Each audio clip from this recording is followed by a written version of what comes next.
The air inside the first-class cabin felt heavy, but Heather Jones' smile remained carefully polished as she bent slightly at the waist, leaning toward Dr. Angela Carter, whose dark eyes fixed unwaveringly on the window. "I'm sorry, ma'am, but you'll need to move so we can seat one of our distinguished VIPs," Heather said, her voice soft but laced with something cold beneath the surface.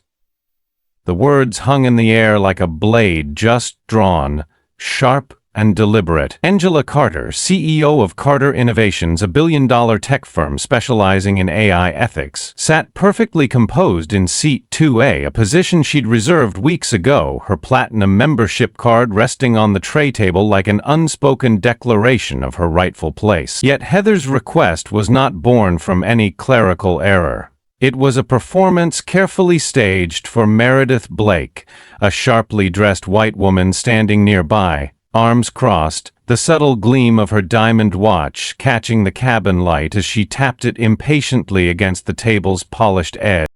To Meredith, this was not about a seat, this was about domain, about maintaining an invisible order she had long taken for granted. "That's my seat," Meredith said aloud, her voice dripping with entitlement, each syllable landing like a verdict, not a suggestion. Her gaze, fleeting and cutting, traced Angela from head to toe, searching for some fault that would justify the injustice about to unfold. Angela met Heather's gaze slowly, deliberately, the corner of her mouth barely moving as she spoke. "I booked this seat weeks ago. I'm a platinum member. My boarding pass confirms 2A. Heather hesitated, her polite smile tightening into something thinner, almost brittle, as if stretched to its limit. The passengers nearest them shifted uneasily, some averting their eyes, others pulling out their phones, recording quietly but not yet intervening. The tension in the cabin thickened, coiling around every glance and whisper, an unspoken drama now unfolding in full view. And yet beneath this tension was a much deeper silence. The silence of a history that rarely spoke its name, but made its presence felt at 30,000 feet. Meredith leaned closer, her voice a hushed but audible threat wrapped in feigned civility. "I always sit here. I expect that to be honored." Her words did not invite dialogue. They declared an expectation rooted not in policy but in privilege. Behind her, Mark Benson, the first-class supervisor, appeared, tall and imposing, his uniform crisp, his eyes scanning the situation with a detached calculation that spoke of long years managing wealthy, demanding clients. Mark took one step forward, positioning himself so his presence would block any easy escape from this moment. "Dr. Carter," he began, his tone measured, his face betraying nothing of empathy, "this seat is typically reserved for our most loyal, long-standing patrons." His phrasing was precise, but its meaning unmistakable. This was no clerical mix-up. This was a quiet disinvitation, cloaked in corporate decorum. Angela inhaled gently, her fingers tightening around her platinum membership card. Her breath measured as she turned to look out the window once more. The clouds beyond, soft and illuminated by the afternoon sun, seemed indifferent to the spectacle unfolding inside. But inside this space, every movement, every gaze, every pause carried weight. The passengers remained silent, though many watched intently, aware they were witnessing more than a dispute over a seat. They were watching a ritual of exclusion, polished and perfected. Heather's smile remained fixed, but her eyes betrayed impatience, a hint of irritation at Angela's calm refusal to yield. Meredith stood by, her satisfaction thinly veiled, as if the outcome was already preordained. Yet, beneath the veneer of this confrontation, something had shifted. Though no one could name it yet, the balance of power had begun to tilt. Subtle but irreversible, the quiet resolve in Angela's posture hinted at a storm yet to come. A confrontation not only with these individuals, but with the entire invisible system they represented. and as the plane prepared for departure, the first-class cabin seemed suspended between two worlds, the old world of silent acquiescence and the approaching tide of reckoning. Trevor Benson appeared at Angela Carter's side with a swiftness that suggested this confrontation was not his first. His tall frame loomed over her, his polished name tag gleaming beneath the soft cabin lights, and his smile, a thin professional line, failed to conceal the tightening around his jaw. "Dr. Carter," he said in a voice low enough to imply authority but loud enough for nearby passengers to hear, "I'm the first-class supervisor today. We've reviewed this situation, and it's in everyone's best interest that you cooperate and allow us to reassign your seat." His words were crafted to sound benign, but the tone beneath them carried a sharp edge, a pressure designed to push without appearing forceful. Angela remained seated, her posture poised, her gaze unwavering as she lifted her platinum membership card slightly, letting it catch the light for all to see. "This is the seat assigned to me," she replied evenly. "There is no mistake." Trevor's smile faltered for a breath, the practiced politeness slipping just long enough to reveal impatience. He leaned in fractionally closer, lowering his voice further, the syllables clipped and deliberate. "Dr. Carter, you really don't want to escalate this. We can ensure your flight is less comfortable if you insist." His words hung between them, not quite a threat, but unmistakably intended to intimidate. Angela met his gaze without blinking, a calm resolve radiating from her stillness. In that moment, silence rippled through the cabin, a collective intake of breath as passengers sensed they were no longer witnessing a simple seating issue, but something deeper. A power struggle encoded with prejudice and entitlement. Before Trevor could speak again, another presence joined the fray. Captain Douglas Grant stepped forward, his uniform impeccable, silver stripes gleaming at his cuffs, his face weathered by years in the cockpit and the authority that came with it. His voice was soft but heavy with command as he addressed Angela directly. "Miss Carter, I have been informed of this issue. Please understand my crew has discretion to adjust seating arrangements to accommodate our most loyal patrons. If you refuse to comply, I will have no choice but to escalate this to security." Captain Grant's words were couched in procedural language, but the steel beneath them was clear. This was no request, it was an ultimatum, delivered with the confidence of a man used to having his authority unquestioned at 30,000 feet. The air around them grew taut, the polite smiles gone now, replaced by the cold machinery of a system closing ranks. Angela's fingers traced the edge of her boarding pass with deliberate care as she turned to look Captain Grant directly in the eye. "Captain," she said, her voice steady, "I have followed every procedure, paid in full, booked this seat in advance, and hold the highest membership tier your airline offers. I will not relinquish this seat because another guest prefers it." The captain's expression hardened, his jaw tightening as though unused to this level of calm defiance. He glanced briefly at Trevor, who crossed his arms, a silent signal that this confrontation had entered a final phase. The hierarchy was aligning itself to push Angela out, leaning on the accumulated weight of uniformed authority and institutional precedent. But Angela did not flinch. The hush in the cabin deepened, passengers leaning forward slightly, their curiosity tinged with discomfort, their smartphones tilted just enough to discreetly record. They understood that this scene, an accomplished black woman sitting quietly but firmly against escalating demands, was about more than airline policy. Trevor bent slightly once more, this time whispering so only Angela could hear. "Don't fight the system, Dr. Carter. We know how this ends." His words were meant to unnerve her, to tap into the long history of exclusion that weighed silently behind such encounters.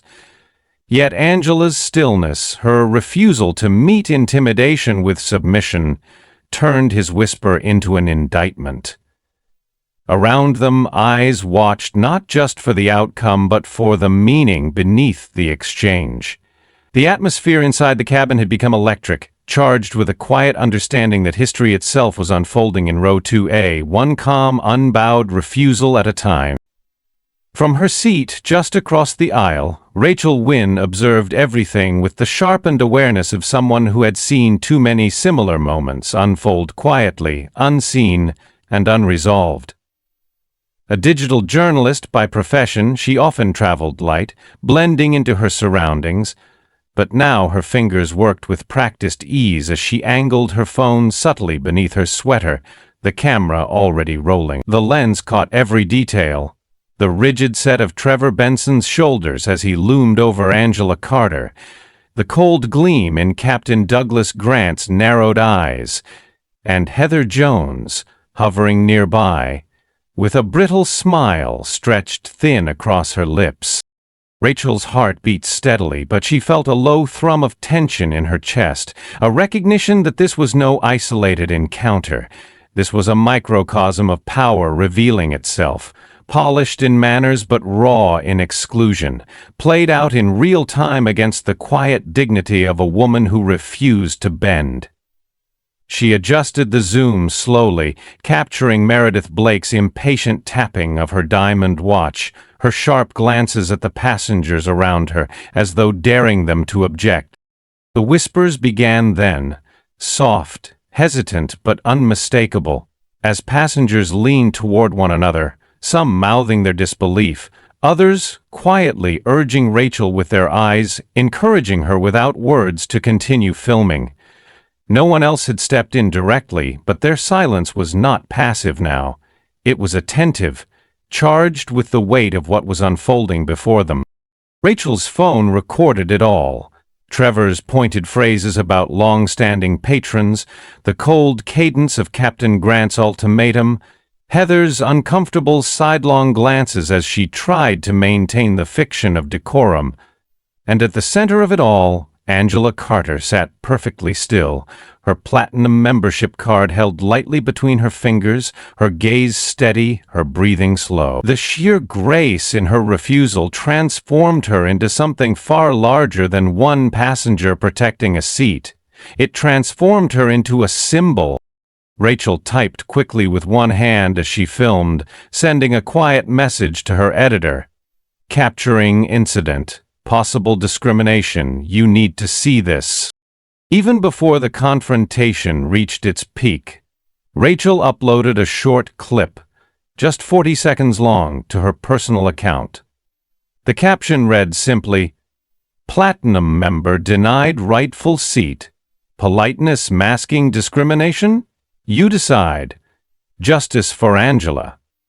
She chose the hashtag carefully, aware that clarity mattered. By the time Trevor straightened his back and whispered again to Angela, the clip was already gaining momentum online. Notifications began to light up Rachel's phone in rapid succession. Retweets, shares, comments from strangers appalled by what they saw. 2025 and this still happens, one post read. Why isn't anyone speaking up for her? Asked another. The number of viewers climbed fast, from dozens to hundreds to thousands, all before the confrontation itself had even fully played out. Rachel remained quiet, her camera still angled discreetly, but she knew that what was happening now could no longer be contained within the plush walls of this first-class cabin. The silent watchers around her, the passengers who a moment before had merely observed, were now joined by a far wider audience, a growing digital crowd who saw in Angela Carter's calm resistance a mirror reflecting back a society still caught in its old hierarchies. Outside the window, the light dimmed as clouds gathered along the horizon, but inside, the glow from Rachel's phone cast a quiet illumination on her fingers as she continued to record. She understood that this moment was about more than one airline, one woman, or one seat. It was about how power cloaks itself in politeness, how injustice survives in the spaces where no one speaks up, and how a single act of quiet defiance could, when witnessed and shared, pierce that silence at last. And as the likes, shares, and shocked comments poured in, each one another voice in the widening chorus, it was clear that this act of exclusion, once meant to be discreet, had just become impossible to hide. The flight was still taxiing when Rachel Wen's video crossed a threshold that transformed it from an isolated post to a viral phenomenon. It began modestly, a few hundred retweets, a surge of shocked comments, but within minutes, major accounts, activists, journalists, public figures, picked it up, amplifying its reach. Hashtags bloomed like wildfire. Justice for Angela, privilege in skies, equal seat, equal rights. By the time the aircraft ascended into a smooth climb above Los Angeles, the clip had already been viewed over 2 million times, spreading across platforms from X to TikTok, gathering momentum with each share. Screenshots circulated, framing the frozen moment of Angela Carter seated calmly, her platinum membership card in hand, surrounded by uniformed figures intent on dislodging her from what she had rightfully reserved. The comments beneath those posts told a parallel story. Disbelief, anger, recognition. She paid. She belongs there. What else do they need? Her skin to be lighter, one wrote. This is why we document everything. Nothing changes unless we show the world, another chimed in. And then came a third voice, one that cut through the noise. Does Skylux even know who they just humiliated? That question didn't take long to answer. As the clips circulated, reporters dug deeper, uncovering Angela Carter's identity within hours. Headlines shifted swiftly from outrage at an anonymous injustice to the revelation that the woman denied her seat was no ordinary passenger. She was Dr. Angela Carter, founder and CEO of Carter Innovations, a billion-dollar AI firm specializing in algorithmic fairness and ethics. Keynote speaker for the upcoming Global Tech and Ethics Summit in New York. A leader hailed as one of the foremost voices in responsible AI. And, more devastatingly for Skylux Airlines, Angela Carter was also revealed to be one of their largest individual shareholders, holding a 25% stake, acquired quietly through investment funds linked to Carter Innovations' growth strategy.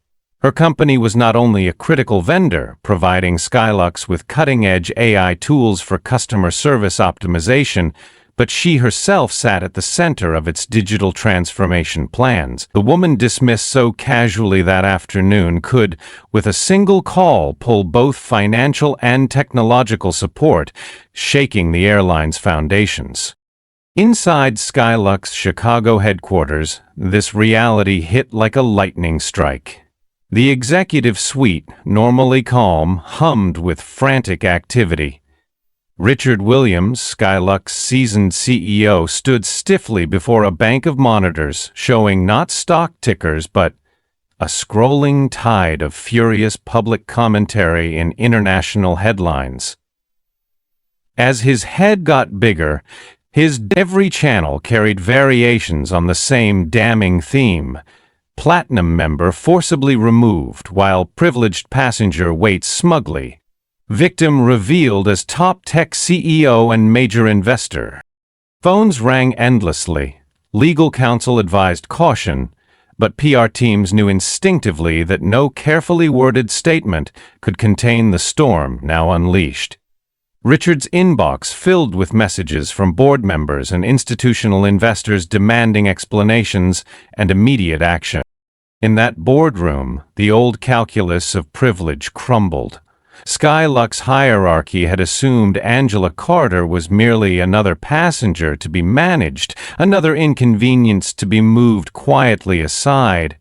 But the reality, now glaringly obvious to every executive and shareholder, was that Angela Carter did not just belong in seat 2A, she belonged at the table where Skylux's future was decided. And now, she held the power to dictate its fate. As the sun set beyond the glass towers of Chicago, the irony weighed heavy. Skylux had sought to displace her from one seat, but in doing so had placed their entire empire in her hands. By late afternoon, as the video's view count crossed 10 million and every major news outlet splashed her name across their front pages, Angela Carter's email landed squarely in Richard Williams' inbox. The subject line was simple, clinical, yet carried the force of a storm. Emergency shareholder meeting request, governance and ethics. Inside Skylux's gleaming boardroom, anxiety filled the polished space. Senior executives who just that morning basked in quiet confidence now sat stiffly in their chairs, fingers drumming nervously on mahogany. Richard Williams stood by the floor-to-ceiling window, staring down at the Chicago skyline but seeing only the catastrophe unfolding in real time on every screen. He clutched the printed email as if holding it tighter might somehow change its contents. At exactly 4 p.m., the large screen at the end of the boardroom flickered to life. Angela Carter appeared, seated before the cool blue backdrop of Carter Innovation's New York headquarters, flanked on either side by her attorneys and communications director. Her posture was impeccable, her expression composed, elegant, restrained, but steely. She did not smile. Without preamble, she began, "As Skylux Airlines' largest individual shareholder, and as your key technology partner, I am convening this meeting to address grave failures in corporate ethics and customer service that occurred today and are now matters of public record."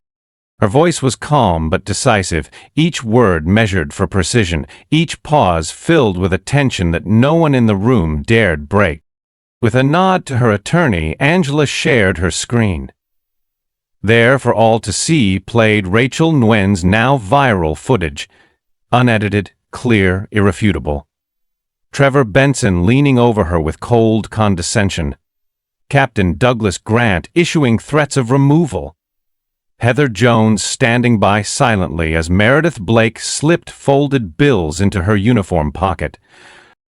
Each scene unfolded with devastating clarity, and when the final clip faded to black, Angela sat in silence for a long moment, letting the gravity of what they had all just witnessed settle into the polished surfaces and tense silence of the room. Then, softly but unmistakably, she spoke. "This is not simply an instance of poor service or miscommunication. This is a systemic failure, rooted in bias, enabled by culture, and abetted by leadership." She lifted her gaze to the camera lens as though looking into the eyes of every board member at once.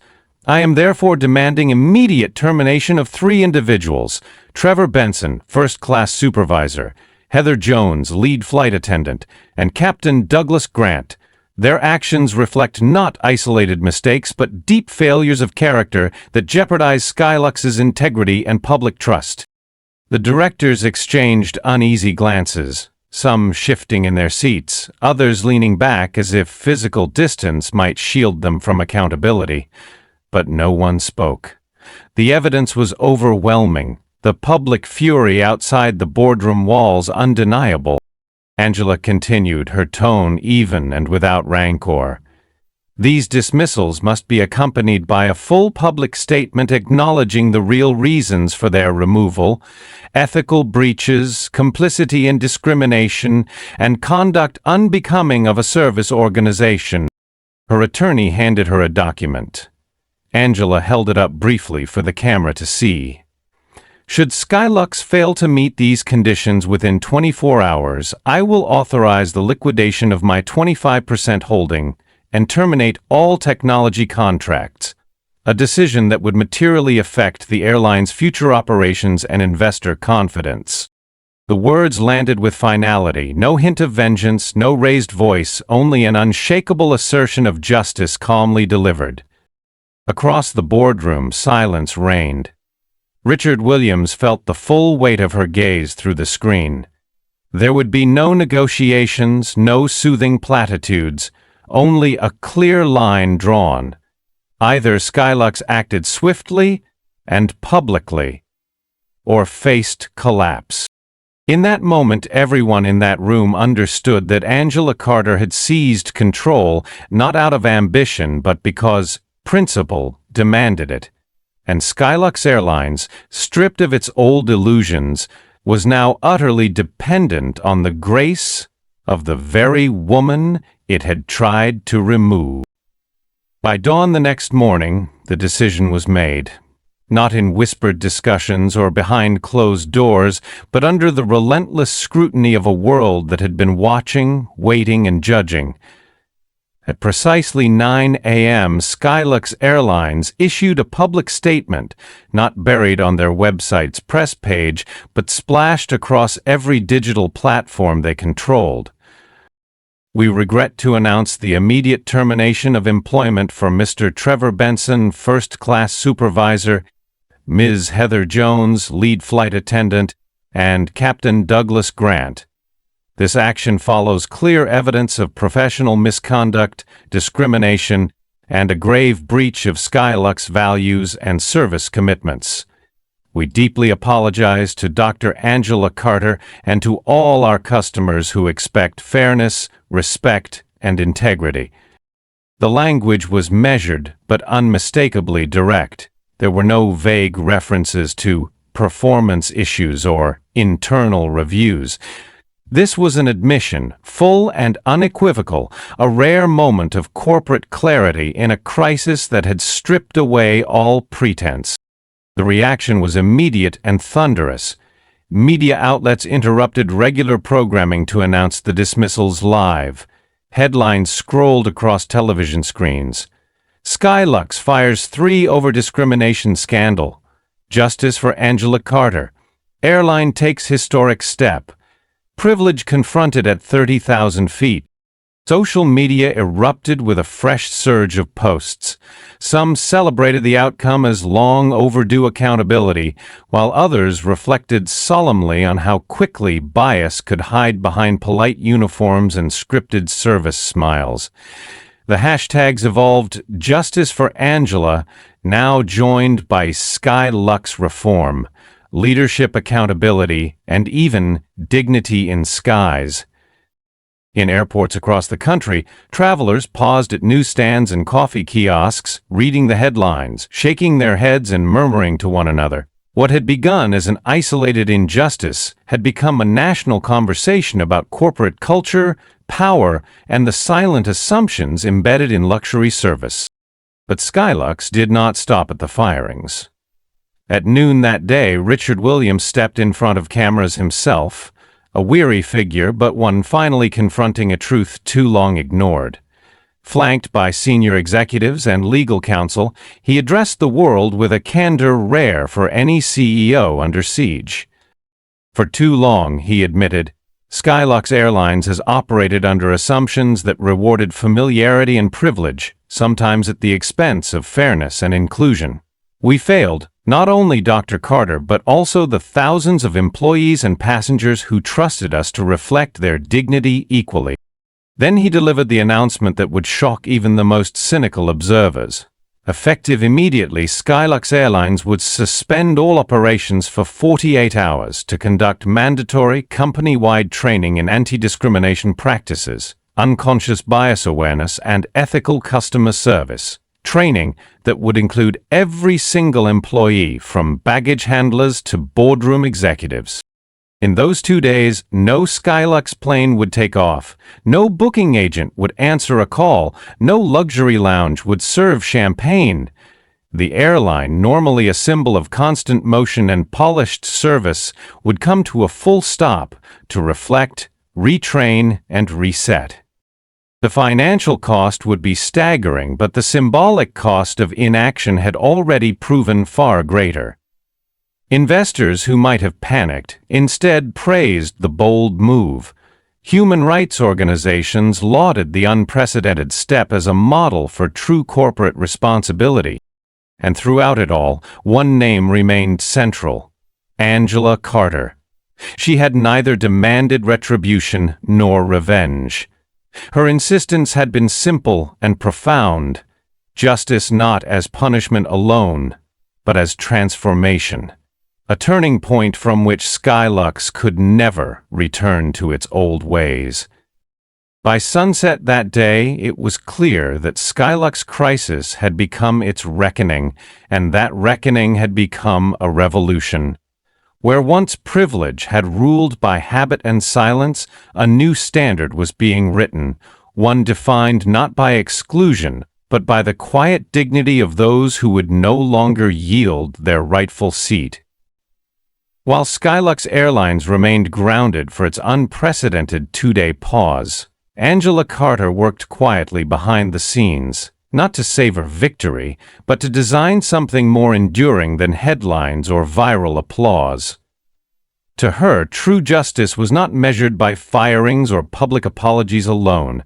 It required creating a path for redemption, a way for individuals to confront their failings, transform themselves, and in doing so help repair the very harm they had caused. Out of this belief was born the Second Chance program, an initiative that stunned both corporate leaders and social critics alike for its depth and sincerity.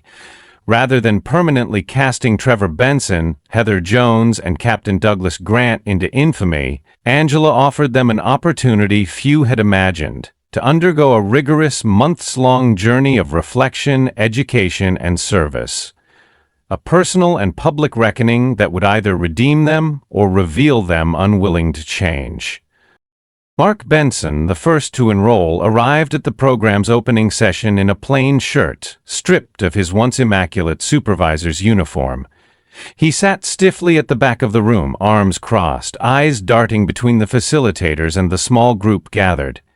In the early sessions, he was defensive, blaming corporate policy, difficult passengers, and even misunderstandings of tone. But as the weeks unfolded, guided by counselors, ethicists, and civil rights advocates, Mark slowly unraveled his own history: a childhood steeped in subtle privilege, a career where deference from colleagues and passengers alike had masked his unconscious biases. The turning point came when he was asked to review the unedited footage of his confrontation with Angela Carter, not as a manager watching protocol, but as a human being witnessing harm. The room fell silent as Mark's voice cracked while watching his own cold indifference projected back at him. "I thought I was just enforcing policy," he whispered. "But I can see now, I was enforcing exclusion." Heather Jones' journey was different, but no less profound. Initially paralyzed by guilt and shame, she struggled even to speak during group discussions. It wasn't until she sat across from passengers she had once dismissed with tight smiles and clipped tones that she began to understand the ripple effect of her silence. The subtle nods, the averted gaze, the refusal to challenge wrongdoing for fear of rocking the boat. In workshops and role-playing exercises, Heather practiced what she had long avoided, using her voice, even when it trembled, to name injustice as it unfolded. Captain Douglas Grant, proud and stoic, found the journey most humbling of all. For decades he had defined himself by his technical mastery and command authority. But here, stripped of the cockpit's automatic respect, he faced younger trainees and community activists who challenged him to rethink what leadership truly meant. Slowly, he came to understand that following procedure was no shield when those procedures perpetuated harm. "A captain's first duty is to protect all passengers equally," he admitted in one session, "not to protect the privilege of the few." The program did not promise forgiveness. It required transformation. Each participant was tasked with community service, working in underserved neighborhoods, mentoring at-risk youth, and participating in public dialogues about bias and ethics. Their final assignment was a personal letter of accountability and reflection, to be shared publicly, not as a PR gesture, but as a living document of their evolution. When Mark, Heather, and Douglas completed the program, they emerged not as heroes but as examples of how even those who have failed deeply can confront themselves, change course, and strive to repair trust. And standing quietly at the back of their graduation session, Angela Carter watched without triumph or sentimentality, knowing that the hardest work had only just begun. Building a culture where dignity is not a luxury, but the foundation of every action, word, and policy. Months passed since the day Skylux Airlines grounded its entire fleet and stood naked before the scrutiny of the world. What had begun as a crisis, a viral scandal fueled by outrage and shame, had transformed into something far deeper, a renaissance not only for Skylux but for the broader corporate culture watching carefully from the sidelines. Under Angela Carter's quiet but resolute influence, Skylux restructured itself from the ground up. Gone were the hollow slogans of luxury and elite service that once cloaked subtle hierarchies. In their place emerged a new creed, simple and bold: dignity, fairness, humanity. Training programs reached not just frontline staff but extended into executive offices. Hiring practices were overhauled to foster diversity, not tokenism. Anonymous reporting systems gave employees and customers alike a voice where silence once reigned. Angela herself declined a formal leadership role but remained a constant, guiding presence, mentoring the new leadership team, reviewing ethics policies, and advising on customer experience reforms that placed respect above ritual. Her presence at annual board meetings became symbolic, not just as the largest shareholder, but as the moral compass Skylux could no longer afford to ignore. Customer trust returned, slowly at first, then unmistakably. Surveys showed satisfaction not merely among luxury travelers but among everyday passengers, who now recognized Skylux as a place where their dignity would be honored, regardless of appearance, background, or status. Even former critics acknowledged the airline's rebirth as more than cosmetic. It was principled, substantive, and lasting. The broader world noticed, too. Skylux became a case study in corporate governance courses at major universities. Civil rights organizations cited the company's transformation as proof that institutional change was possible when guided by integrity rather than driven solely by damage control. And at the heart of that narrative stood Angela Carter, a figure who commanded respect not through grand speeches or harsh punishments, but through her unshakable clarity. She became a sought-after voice in conversations about leadership, ethics, and reform. To older generations watching from afar, she represented a hopeful paradox: that resilience and compassion could coexist with firmness and high expectations, that change need not be accompanied by cruelty to be effective. At an annual shareholder meeting held 1 year after the scandal, Angela rose quietly from her seat to offer a brief statement. Her words were measured but carried the same quiet gravity that had defined her actions from the very beginning. True leadership, she said, is not about who commands the aisle or who occupies seat 2A. It's about who ensures that every seat, every place of belonging, is protected by principle, not privilege. Then, after a pause that allowed the weight of her message to settle among the assembled board members, employees, and shareholders, she added a final reflection. Justice isn't punishment, it's the bridge we all must cross together. The room fell into a profound silence, not the brittle quiet of discomfort, but a stillness born of understanding, of recognition that these words captured a truth long overdue. Beyond the boardroom windows, Skylux jets moved once again across runways worldwide, but now under a banner of genuine transformation. And far beyond the airline's terminals, in conference halls, classrooms, and everyday conversations, Angela Carter's legacy began to take root. A legacy not only of confronting injustice, but of building a path forward, a bridge sturdy enough for all to cross, leaving behind old hierarchies, silent prejudices, and exclusion masked by decorum.